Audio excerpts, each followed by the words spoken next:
Right, so welcome everybody. My name is Colleen. I work for the New York Council on Problem Gambling. Today we have Our Stories Have Power, which is being presented by Ashley Owen and Jonathan Crandall, and I'm gonna let them take it away. Thank you, Colleen.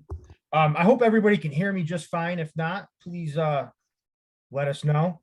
It is a balmy 69 degrees in Syracuse, and I still have a fan on, so if that's distracting, let me know and I'll turn it off. But my name is Jonathan Crandall. I'm the Veteran Outreach Coordinator for the New York Council on Problem Gambling. It's a privilege to be here with you today. We will be conducting a training on Our Stories Have Power, geared towards the problem gambling population. And my co-president, Ashley. Hi, everybody. My name is Ashley Owen. I am one of the team leaders for the New York City Problem Gambling Resource Center. It is not 69 degrees here. It is already in the low 80s. But we are, I'm happy to be co-presenting with Jonathan, and he is going to kick off our training where we talk a little bit about both like an overview of what to expect for the presentation and also talk a little bit about the recovery movement. And I am going to jump in the second half of the presentation part and talk a little bit about recovery messaging. So I look forward to presenting all of this to you. Thank you, Ashley.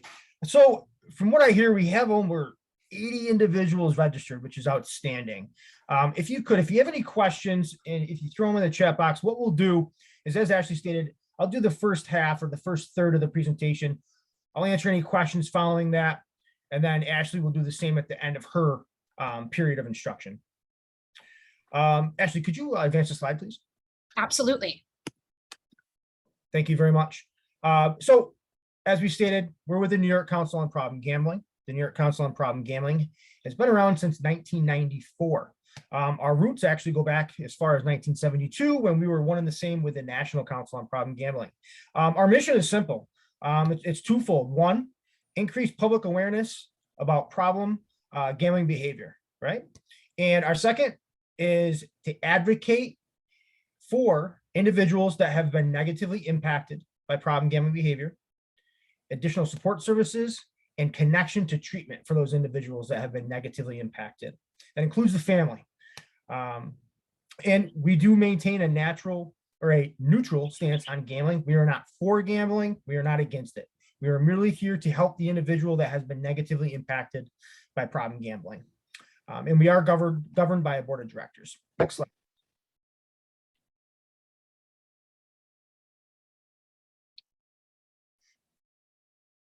So again, hello, bonjour. I apologize, I don't know Chinese. I don't know how to read it. And hola.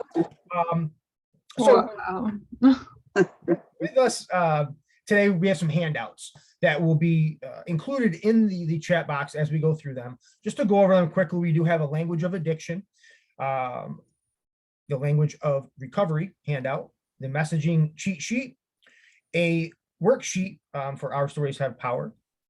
We'll have a couple of role play activities, one being a neighbor, one being a stakeholder, and then the evaluation, which is included in the training center. Next slide, please. So we already went over the welcome. Introductions, everybody will have the opportunity, if they choose to introduce themselves utilizing the recovery messaging introduction that we'll go over later on in the training. It's a very concise, uniform way of introducing yourself and letting people know where you stand when it comes to being a part of the recovery community. We'll talk about the learning objectives here briefly. We'll go over a safety agreement, talk about some of the etiquette. Okay. We'll discuss the recovery movement. We'll discuss recovery messaging, which includes the components of challenges, stigma and language. We'll go over those introductions that each and every one of you will have the opportunity to rehearse and utilize if you choose to, and we'll talk about writing your own story, and we'll close it up with a couple of role plays, and then we'll end it for the day with questions and leave time for your evaluations. Next slide, please.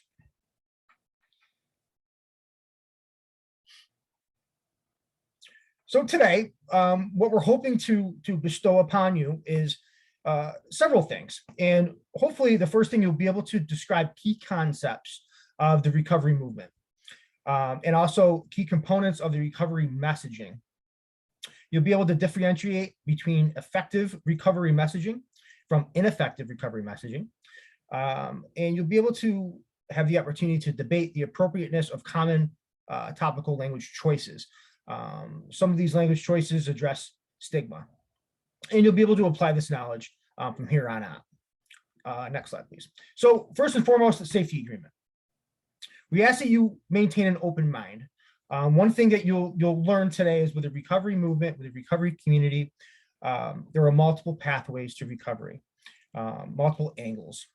And we ask that you keep an open mind. If you're partial to one form of recovery or treatment modality, we ask just to keep an open mind for others. Respect is huge.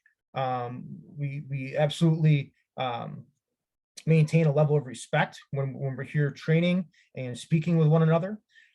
We are encouraging everybody to stretch themselves beyond their comfort zone. So if you're somebody that is typically very active and talkative, that's great, but we want to ask that you allow somebody that may not be very active in talking, maybe more introverted, to have the chance to stretch themselves, to speak up more and participate more.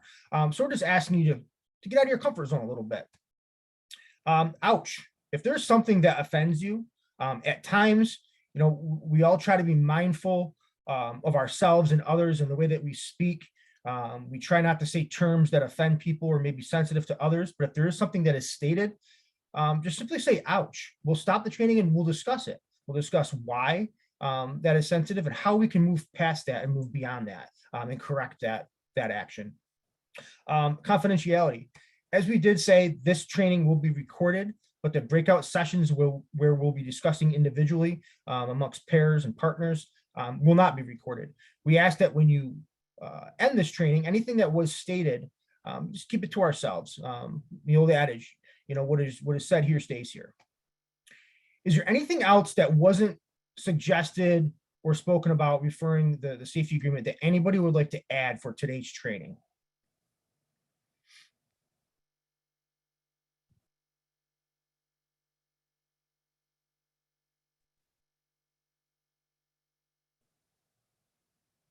If not, we can move along. If something does come up, feel free to mention it. So the recovery community. What is the recovery community? Well, the recovery community is a community built upon individuals from many other communities, right? It includes people in recovery from problem gambling and substance use disorders, but also their family members, their friends, and their allies. We'll discuss what allies are here in a moment, but the recovery community is a unified front to assist and advocate for those that are in recovery. And it's important to recognize those family members, friends, and allies, because everybody is in recovery when we are affiliated with the recovery community. Next slide, please. So what is the purpose of the recovery movement? First, I'll mention that the New York Council on Problem Gambling is unified with Friends of Recovery, New York, and Faces and Voices of Recovery. Those two organizations were the ones that had put this training together.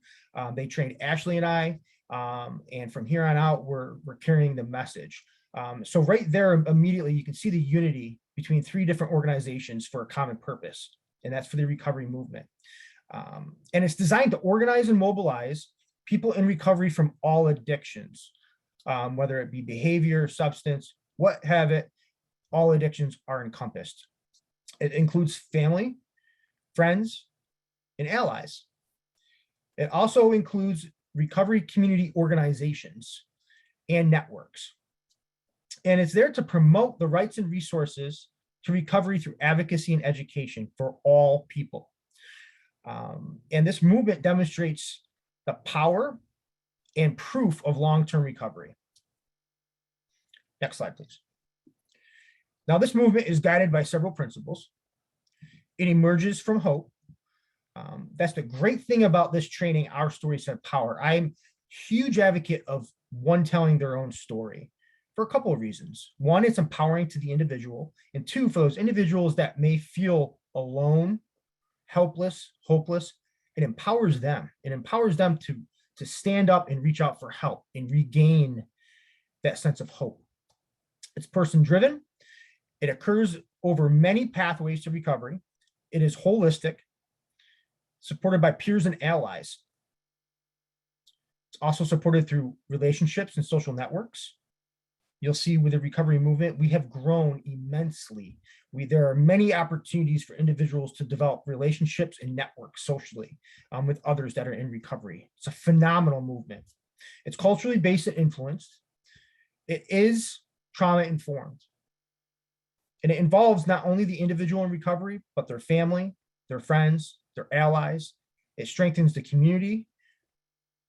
And it also places responsibilities on all, not just an individual. And it's based on respect, period. Next slide, please.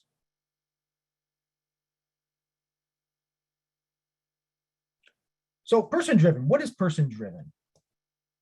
You may have heard in the old days, somebody would go to treatment and they would essentially be given a packet of what to do. Follow these steps and you'll be better. Not today. Today's person-driven. The individual's in the driver's seat. The individual chooses what path they would like to take. Would they like to go a 12-step route? Would they like to go a more holistic route through meditation or yoga? Would they like to go through smart recovery? They guide their treatment plan. Now, counselors, allies are there to help guide the individual in the direction to go. They're there to help them not drive off a cliff, right? But they're not there to tell them what to do. They're just there to guide them and provide them with the resources to develop their treatment plan. The person is the driver of their own recovery. And everything surrounding them is their support system. That's person-driven. Next slide, please. Multiple pathways. As I stated, some individuals may choose a 12-step route. Many great 12-step programs, Alcoholics Anonymous, Gamblers Anonymous, Narcotics Anonymous. Phenomenal organizations, but there's others out there that may be more beneficial to others as well, such as Smart Recovery or Refuge Recovery or Women in Recovery. There are many different social support groups out there. Also treatment modalities. You know as well as I do, there's CBT, there's motivational interviewing. There's a plethora of different treatment modalities out there. And the recovery movement acknowledges and encompasses a combination of all these pathways or a sequence of. An individual could start out going to a 12-step program, say Gamblers Anonymous, and then they could get comfortable there and say, I want to reach out and try out some other groups such as Smart Recovery. Or they utilize physical fitness, nutrition, anything that is essentially strengthening to, we mentioned holistically. So anything that is strengthening mentally, emotionally, physically, spiritually, that supports an individual to finding their recovery is encouraged through this movement.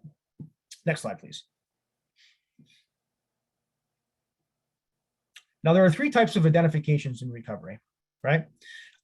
There's individuals that are more positive. They are ones that will let you know when they introduce themselves that they are in recovery. They will tell you what recovery has done for them, why they are sharing this with you. They're very open about their recovery status. There are others that aren't so open. There are others that do not wish to divulge that information. Maybe if they're asked, they'll divulge, they'll keep that to themselves. And then there's others that, they're impartial. They're not necessarily positively identifying as being in recovery, but they're not keeping it from others either. They basically will use an opportunity to speak on it. And if the opportunity doesn't persist, then they'll keep it to themselves. Those are the three types of ways people typically identify with recovery. They're either vocal about it, they're not vocal and they keep it to themselves, or just a combination of both. Next slide, please.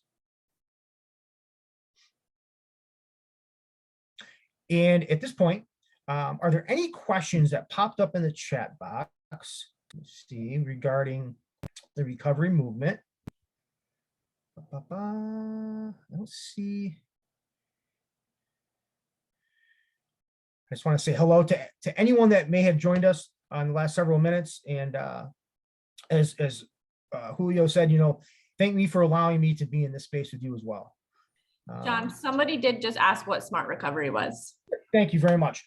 Great question, and I apologize for not addressing that when I mentioned it. So smart recovery, it stands for self-management and recovery training.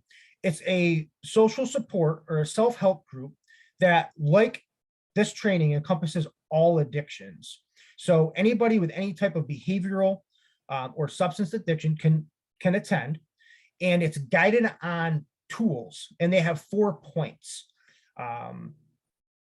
And essentially it's based off of cognitive behavior therapy. And what individuals will do is, the way the meeting will start is somebody will talk about an event that happened in the last week that they may have struggled with. So say they struggled with a craving or an urge. So the moderator at that point, or the facilitator, will choose a tool that is geared towards essentially helping individuals with cravings or urges. They'll go over that tool and discuss it, and then others in the group will share how they've utilized that tool or other tools designed to help with cravings and urges to help that individual move forward. So it's another form of self-help. Again, it stands for self-management and recovery training. You can go on their website, smartrecovery.org. They have online meetings. They have a lot of meetings locally across the country. They have family and friend meetings. So hopefully that answers your question. I can put the link in the chat box so that you can go ahead and research some more on your own. They also have a great program called Inside Out for incarcerated individuals as well. Patricia, did that answer your question? Yeah, and giving the website is good too. I'll look at that. Thank you. Is anyone else experiencing difficulty with audio? Can everyone hear me fine?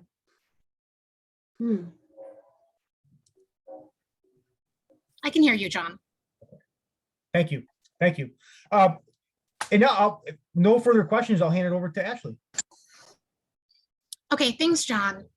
So I'm going to talk a little bit about recovery messaging. Now that John has given a little bit of an overview of some of the principles that are guiding this more modern movement in recovery, I'm going to start getting into describing some of the elements that we want to make sure are included in any of our stories or communication that we use when we talk about why recovery is important to us. And when I say we, that's inclusive of the whole community. So that means individuals who are in recovery from themselves. That means any loved one that's impacted by somebody else's addiction and recovery. And it means allies. So, when I say we in the context of the recovery community, it's everybody, it's all of that above. And I imagine that everybody on this call is at least one of those 3 things, which is why that prompted you to attend. So to start with, what do we mean by recovery messaging? So when I say the phrase recovery messaging, I'm referring to any communication that's made with the intention to increase awareness about the reality of recovery from an addiction. So think about where you have heard people talk about recovery before. What are some sources or some means that you've heard people share their recovery stories? Type it in the chat. Where are some places where you've seen or heard people talk about why recovery matters to them?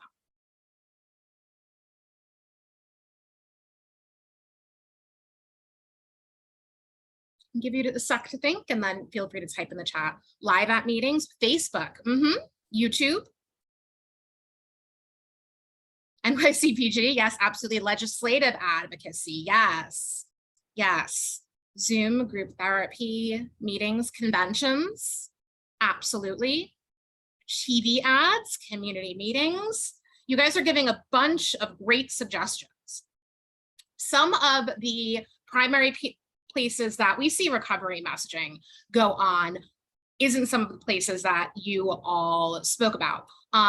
Social media posts. Somebody mentioned Facebook specifically. It's definitely not limited to that, but we are seeing an increasing amount of people sharing, even if it is just small graphics or very short videos, sharing their recovery experience with others. That is an emerging movement that we're definitely seeing. And there's some, I know that there's like recovery TikTok and, recovery Instagram. It's really popping up everywhere, which is great because, it's great for several reasons. One, it can decrease the isolation, that people can experience when they are going through an addiction or facing stopping something that's been part of their lifestyle for a long time. It can let them know that there are people who have gone through the same thing, and that it really resonates with the recovery principle of hope, because it opens a window for people to see, okay, like there's a life beyond this, right? There are possibilities beyond this. And hey, sharing your story is not for everybody, but for some people, this is something that is integrated into part of their purpose, right? Once they've decided to address an addiction. There's also, sometimes it does come up, in certain periodicals, certain letters to the editor, op-eds, especially, and somebody mentioned legislative advocacy, especially if it's around an issue such as that. I can think of, I know in my local newspaper, we would see, we occasionally see letters to the editor around things such as increasing funding to address the opioid crisis, which hit my community pretty hard. So sometimes you do see it come up, and in those communications, some people do disclose, hey, my son or daughter have this problem. I have this problem. Like I've worked with and counseled through people that have this problem. And that's a really an important strategy, which is making it personal. And we'll talk more about that in a little while. So, you have the articles that it sometimes pops up in. Sometimes people start their own websites and blogs dedicated to just that, right? Dedicated to sharing their recovery story, or making it a space where people who've had loved ones who've gone through addiction and recovery can share their story. So we see that come up. And we even see recovery messaging in either formal or informal conversations. An example of a formal conversation might be something, like such as a meeting with a legislator, to discuss policies that can improve the lives of people in recovery. And it can also be in just informal conversations from people to people. Hi, how's work been? What are you doing for work, right? And if you work in the Addiction Recovery Center, this could be one opportunity, of course, not violating HIPAA, right? Or disclosing personal stories of that are meant to be kept confidential. But when talking about the movements in general, and when using language to describe the recovery experience, this could be an opportunity for messaging as well. And we're going to talk a little bit more about the specific type of language, that we recommend using when moving forward to talk about a recovery story in any of these contexts. Oops. So impactful recovery messaging really needs three things, right? It needs clarity, right? The message needs to be clear and succinct. It needs purpose, and it needs authenticity. And we're going to break each of these three things down a little bit more so you can get an idea of what each of them might look like in practice. So let's take a look at clarity first. So we want to be intentional about some of the words that we use when we share our story. And the main reason for this is that we want to be empowering and avoid stigma. There is there's a PDF that Colleen is going to put in the chat shortly, and you're welcome to open that and look at that PDF as I go through this slide talking a little bit about language. But there is a quote which prompted the picture, that I used for this. And the quote, now I'm forgetting exactly what it said, but it was something along the lines of the difference between calling a weed and calling a weed something that grows into a flower, right? And that is the point of view, that we want to take when we describe people in recovery. And you're going to see this, on one of the PDFs, that we bring up in a moment. But an example of that when it comes to problem gambling, right? That's our specialty. So we'll use that an example, is instead of referring to somebody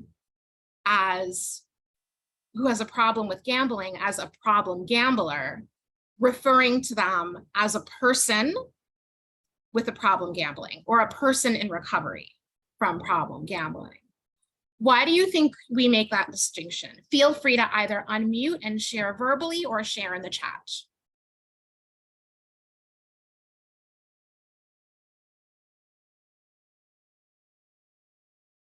Stigma, exactly. If we refer to people who are experiencing an addiction or going through recovery as a problem gambler, we're reducing to their identity to that one aspect of their experience. And we want to emphasize that, again, a holistic mind frame, not only with recovery pathways, but with the way we describe people who are in recovery. There are many more dimensions to a person besides whether or not they struggled with an addiction, right? Like we don't want to box people in and make that their whole identity. So that is really one of the key things we suggest in reducing stigma, is to always refer to people as like a person first, and then say a person who has experienced this. Now, people may decide themselves, they may self-refer to themselves as a problem gambler. And if the person is choosing to refer to themselves that way, that's fine because it's their choice. But when we're talking about somebody else's experience, we don't want to push a label on them, right? Like we want them to decide how they want to identify. Many people who have found recovery through 12-step programs do choose to self-identify as an addict or alcoholic and problem gambler. And again, if it's their choice, it's their choice, but we don't want to put that language on other people. Any questions about that before I move on? Okay, so I see a question in the chat. I don't see how years from now the new phrasing doesn't become stigmatizing. I mean, who knows how language is evolving years from now? I mean, perhaps years from now, the movement will think of a different way to state that. Right now, there's consensus in the movement that saying a person with a problem gambling rather than problem gambler is less stigmatizing than it was. But who knows? I mean, I think that down the line, if there's another way to say it. We've seen this movement evolve already. I mean, perhaps we can think of more down the line. Did that answer your question, Paul, or do you want to speak to that anymore? You can feel free to unmute yourself and speak. Well, I think that to me, it seems like the stigmatization comes from the people saying it, because it's how they make you feel. Yeah. So if I had a substance abuse problem, or I just call myself a drug addict, I would not be offended if someone said, "Oh, you're an addict." It would not bother me. So I think sometimes we spend so much time on trying to, we want to rephrase these things, but I think it all depends on how we say it ourselves. It's the intention that these phrases carry with them. A lot of times, less than, this word in particular, what it means or what it's stating. I mean, it seems that way to me because I have recovering addicts in my family. And I don't call them anything else but that. And they're not offended. And they know that I'm not saying it from a place of disrespect. Yeah. But I'm acknowledging that, hey, you've had a problem. And to this day, we still have to work at it. So, I mean, a lot of times I think there's so much change in how we phrase it, but it's becoming kind of insulting.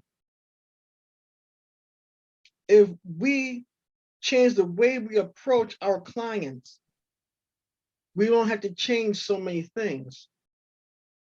But that's just my opinion. Yeah. So a couple of things I heard there.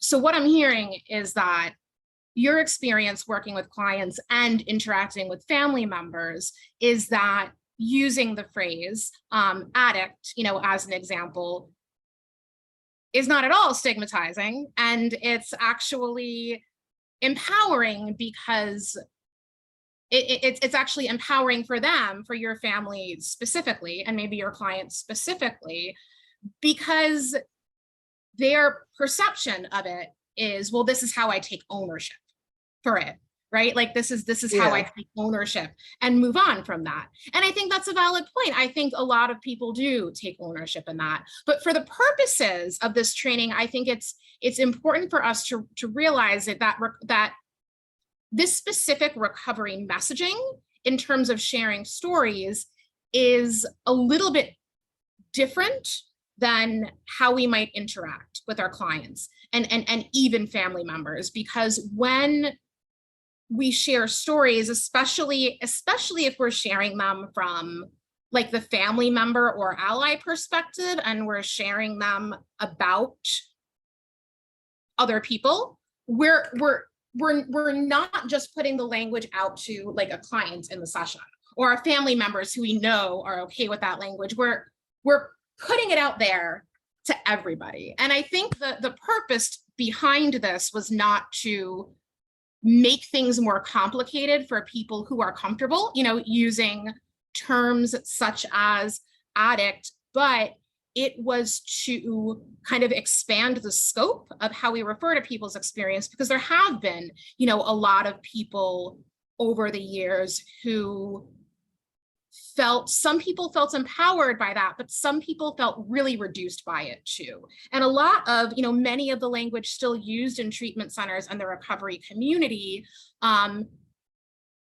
does still use words like addict and problem gambler and alcoholic. It's still like the dominant terminology that we see. And we just want to create space for people who need to view it in a different way in order to feel like humanized and empowered by their experience. It's not saying that language can't be used, but like this is an alternative that might be a little bit more inclusive of everyone's experience. I hope that made sense, Paul. Let me know if you have any more questions. And I see Rachel's hand up too.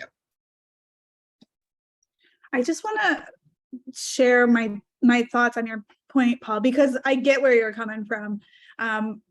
From the conversations that I've had around this, is it's less about the person, like if the person delivering the words, gambling addict or person in recovery from gambling, whatever that person chooses to hear, it's more about the person receiving the message.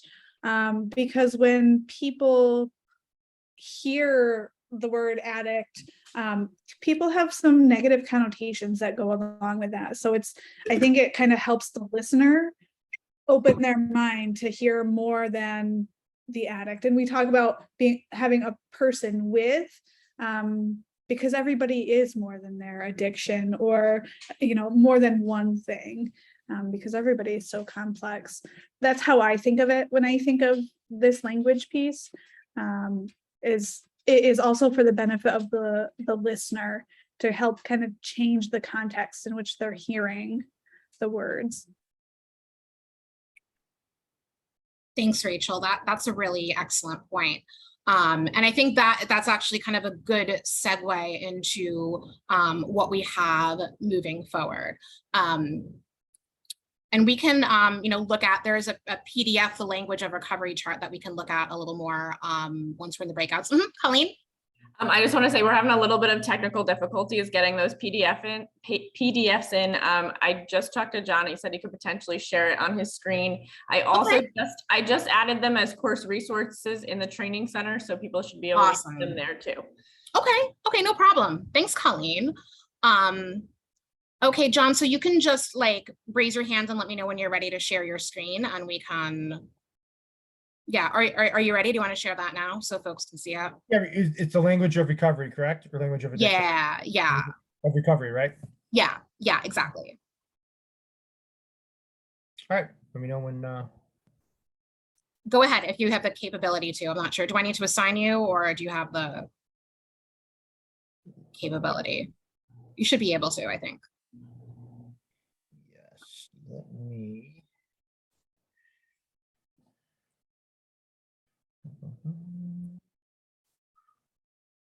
One moment, I just want to language of recovery chart. There we go. Make sure it's pulled up. And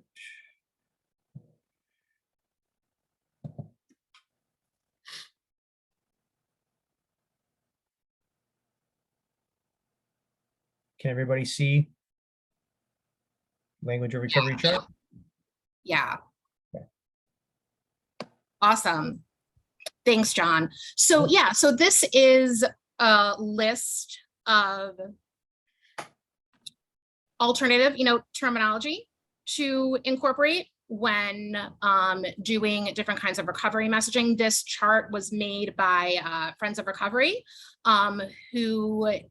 they also do this presentation to the community, and they were the folks that trained Jonathan and I, right? So it just kind of goes through, and this is inclusive of, their training was really specific to substance-related addictions, because that's what they specialize in, and we modified it to include problem gambling. So a lot of these are terminology that is typically used in the substance-related addiction arena, but some of it, when it comes to words like relapse and denial, and relapse prevention can apply to other addictions as well. So we don't need to go through this entire thing right now. You all will have access to this PDF in the training center to look over yourselves. But it does provide some very specific examples of ways that we can approach discussion around recovery that may be less stigmatizing to some people. So we just wanted to point that out to your attention. And again, you guys will have access to this, so you can review as you need. And there may even be the opportunity when we get into breakout sessions later to refer to some of this as a guide, because we are all today, as part of this workshop, going to put together our own recovery message. So you can, use it as a potential guide for that. So thanks, John. I can move on with the rest of the slides, but I appreciate you sharing that. Okay, so let's get back to the slides. Okay. So recovery messaging has to carry purpose with it. So here are some of the reasons why people would typically use recovery messaging.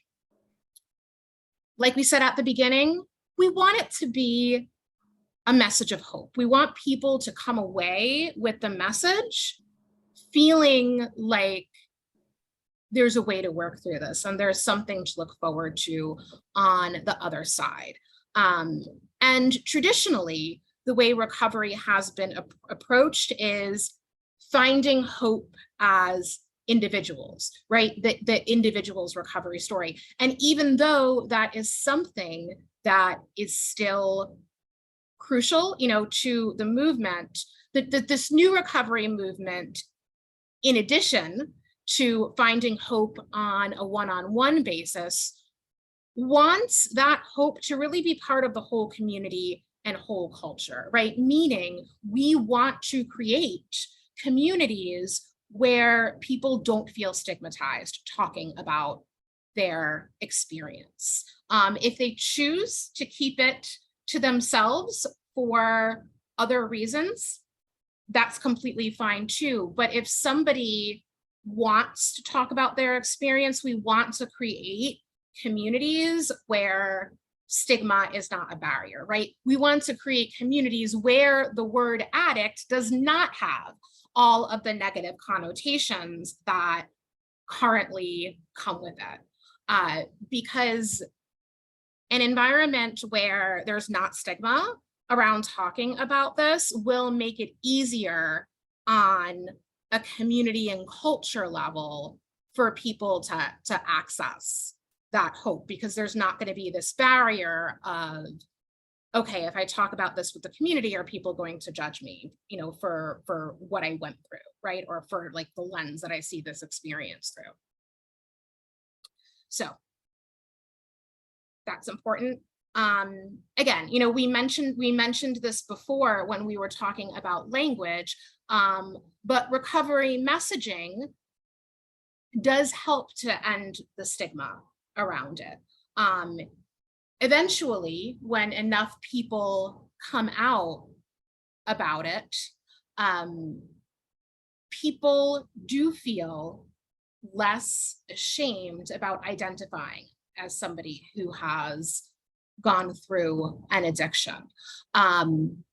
Eventually, and I think we have seen this in the substance use recovery area. I think we still have a while to go with this, but gradually there has been less stigma in services as well, in terms of how people who are providing services refer to people going through an addiction and recovery. We are seeing improvements in that.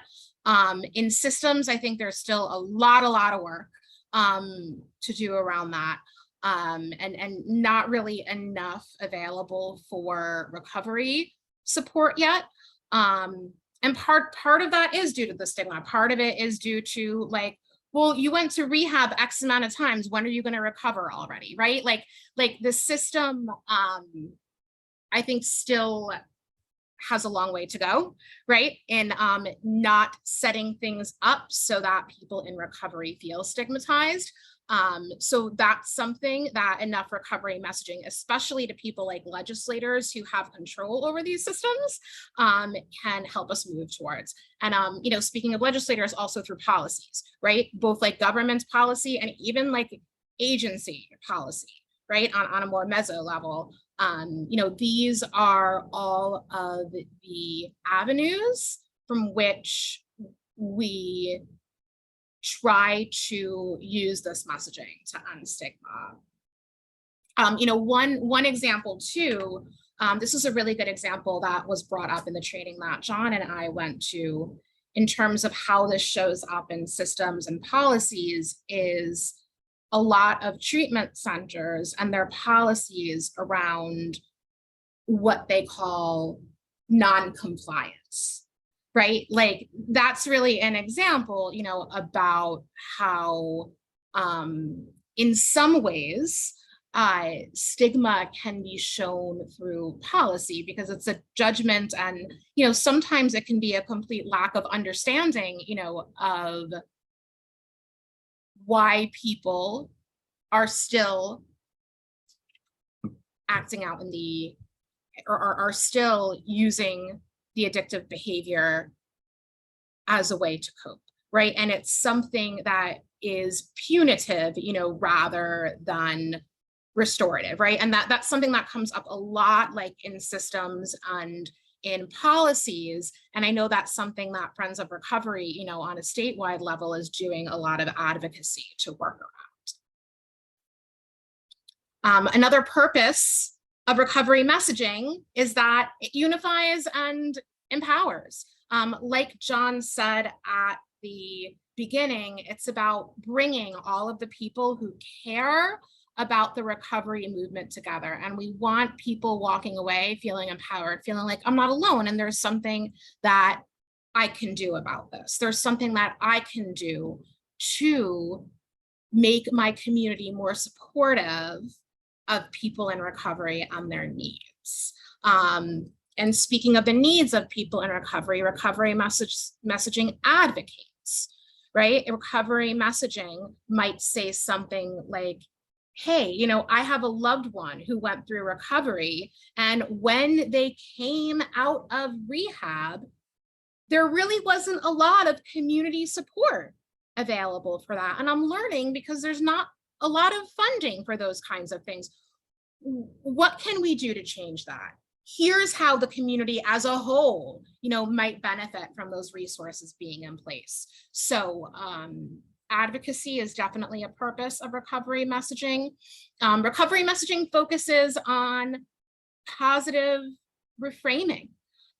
You know, there are a lot of people who share their recovery experiences. I know a common phrase that we hear is about hitting rock bottom, right? Which is a reality, you know, of not everybody's story, but of a lot of people's story. And we want to make sure that when people share their stories, it's not only, you know, about the challenging times of the worst parts of their addiction, but we also want to make sure there's that, and where did you go from there, right? Where have you found hope since then? Where have you experienced change since then? How are you looking forward to continuing to grow and experiencing hope and change? We really want to make sure that part of the story does not get drowned out.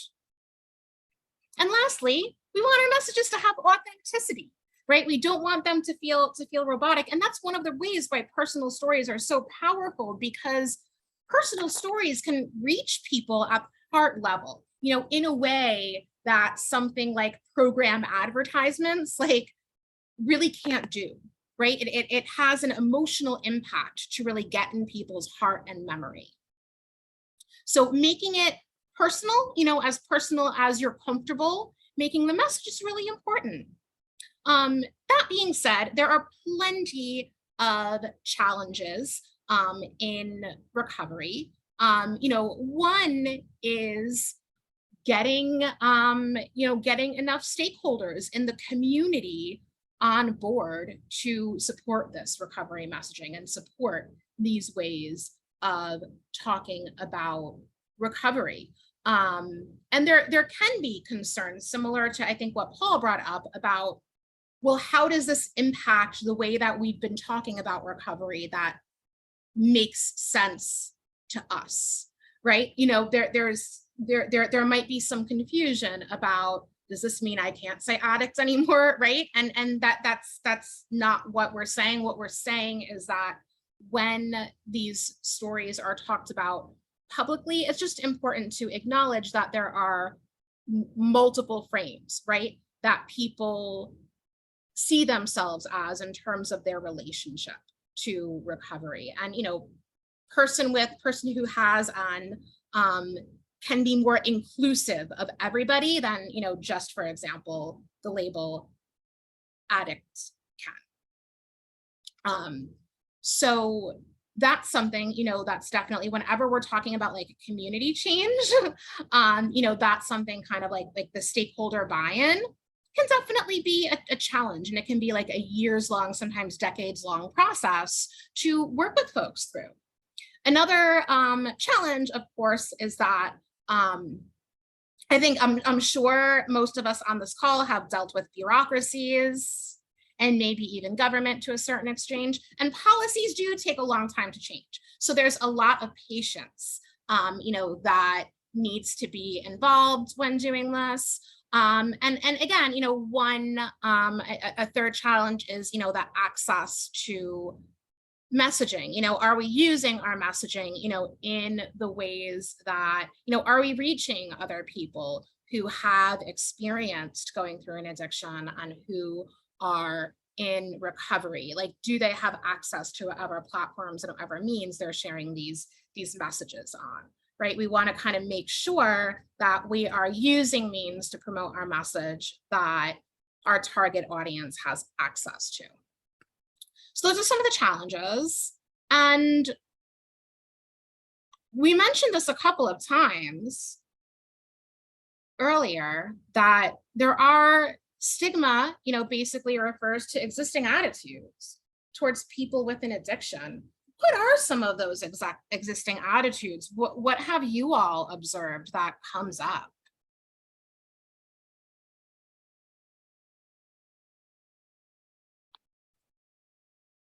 Feel free to either unmute yourself or put something in the chat. What are some of the attitudes towards people with an addiction that are held in the general population? Okay, someone in the chat that patients introduce themselves as degenerate gamblers, that they must go to a 12-step program. We need to fix them. we need to fix them, and they need to fix themselves in this specific way. Yeah. They will never get it. They will never get it recovery, right? They will never change. They could stop if they wanted to. Yes, that's a big one. That's a big one. In that they must be in deep trouble financially. Yep, they need to man up. Man up. Yeah. It sounds like it's their fault. Yes, it's their fault. It sounds like from a lot of these messages, what I'm hearing is there's this common thread of like, they need to get their act together, right? A very kind of judgmental, why can't they just do blank, scourge on society, right? Which completely ignores all of the other gifts that, they might have to contribute if they got help with this addiction. Right. So that's accurate to, a lot of the really stereotypes that people have when they hear that somebody has an addiction. There's a lot of judgments about what they think the person with the addiction should do next, and not enough curiosity, right? In saying, I wonder what they think they need, right? I wonder what they think they need to get support with this. So moving forward, there is another infographic. You know what? I can actually share let me stop sharing for a minute. And I want to bring up another infographic for you that we actually made up at the council. It's called The Language of Addiction. And it just gives a couple of more examples for referring to people, that you are referring to people in recovery. Ashley, I added all the resources onto this course resource. So I'm going to see if I can share it if people have access to it. Oh, sure. Sure. I'll let you share then. They might have to, it might be, I think it's beneficial to share it as well. Okay. Because they'll have to log into the training center to see it, but. Okay. That sounds good. Okay, let me share my screen again.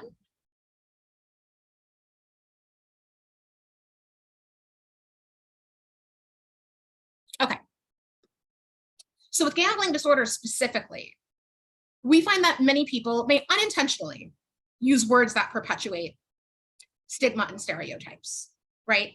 And lead people to have these like mental and emotional associations with some of the stigmatizing beliefs that you all just shared about people with an addiction, right? So just some examples: degenerate gambler came up in the chat, right? So another way to refer to somebody with a gambling problem is person with a gambling disorder, right? Because you could tell that, you know, when Edward shared that in the chat about his client, that was internalized from messaging from somewhere, right? Oh, I'm a degenerate gambler, right? I don't think anybody like wants to like call themselves or think of themselves as degenerate. So it's an example of like the potential power that could have, right? And also, you know, referring to any addiction as a habit, which we also hear, can really minimize like how powerful this really is. And also with gambling specifically, since not everybody sees it as an addiction that has similar power and consequences to alcohol and drug use, it really can minimize the person's experience around it. So instead of habit, we do, you know, encourage people to say it as it is, you know, gambling disorder or gambling addiction, right? And just an example of how, you know, instead of using, again, we want to be empowering. So instead of using words like suffering from or victim of, a suggestion that we have is somebody who has experience or is being treated, you know, for a history of, for example, mental illness or whatever the person is experiencing. So these are just some terms, you know, to keep in mind using instead that don't carry that same weight of being associated with those stigmatizing properties. Okay, so going back to the slides real quick, my section is very close to being done. Okay.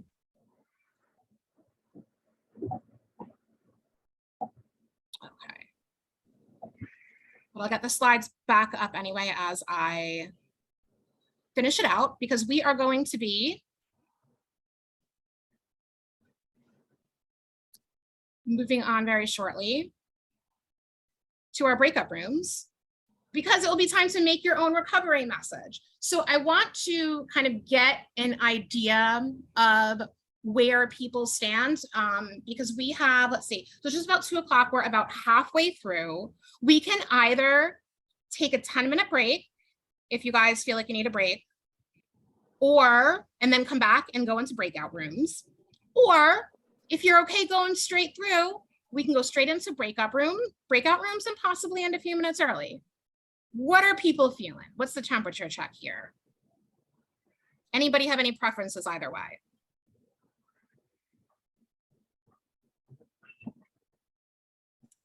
Okay, let's see. It looks like we've got some straight, everybody's saying straight through. Okay, cool.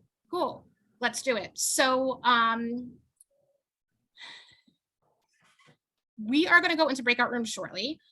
Rachel is going to sign everybody into breakout rooms. But before we do that, we can explain a little bit about the activities that we're going to be doing. John, and I'm going to toss it back to John for this part, right? Here you go. Thank you very much. I'm excited. We get to go to work. We get to hear more about you. Yeah, Benjamin said, great job. You're doing great job. You're doing, Ashley. Ashley, that was phenomenal. Such a wealth of information you provided. Very, very good. So introductions. If you've taken this training before, you're going to be very familiar with how we utilize these introductions. If you have not taken this training, but you've listened to somebody deliver an introduction, you're now going to know that they have taken this training. It's a very unified way of addressing ourselves, introducing ourselves, and identifying ourselves as a part of the recovery community. So it's 4 parts. It's really simple. First, we're going to identify ourselves.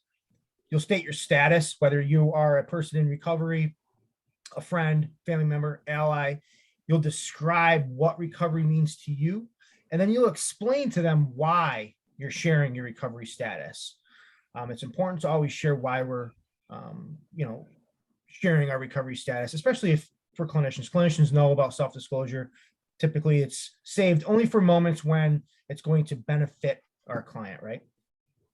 Same thing applies, I believe, in the recovery community. Next slide, please. So, Sorry. well, you're fine. To break it down further, the 4 categories. So introduce yourself. You can introduce yourself by utilizing your first name or where you work. And recovery identification. You'll either identify as, I'm a person in sustained recovery, or I'm a family member of a person in or of a person seeking recovery, or I'm an ally to people that are in or seeking recovery. Next, you'll describe what recovery means to you. If you are in recovery, you'll do so by stating, this means I have been able to create a better life for myself, my family, and my community. As a family member, it has successfully changed their problematic relationship to gambling. I am willing, so as an ally, I am willing to make changes in my personal and professional life to ensure more opportunities for people in or seeking recovery. And I'm sharing this because I want others to know, I share my enthusiasm for recovery, or whatever your reason is. You're just going to share why you want others to know about your status. So again, I'll utilize a quick example. My name is Jonathan. I'm an ally of those that are in or seeking recovery from problem gambling behavior or gambling disorder.